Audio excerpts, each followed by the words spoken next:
আগর নবী এখন বিদায় হইছেন, তারা কিতাব রহিত, তারা যুগ শেষ, নতুন নবী আইছেন, নতুন কিতাব আইছে, নতুন শরীয়ত আইছে।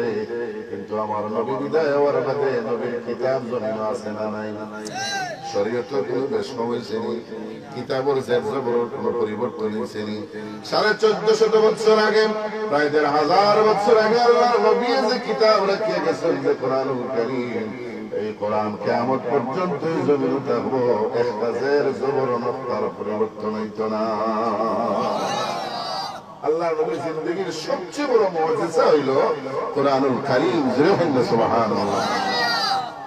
রাসূলুল্লাহ যখন কোরআনুল কারীমের দাওয়াত দেওয়া আরম্ভ করলাম, যেই দিন আল্লাহর নবীর প্রতি আল্লাহ এই কোরআন নাযিল করেন, গারে হেরা গুহায় আল্লাহর নবী ধ্যানমগ্ন অবস্থায় জিবরিল আমিন যখন ওহী নিয়ে আইলা, ইকরা বিসমি রাব্বিকাল্লাযী খালাক, হে মুহাম্মদ পড়ো তোমার প্রভুর নামে, যে প্রভু যে রবে তোমার সৃষ্টি করছেন। সুবহানাল্লাহ।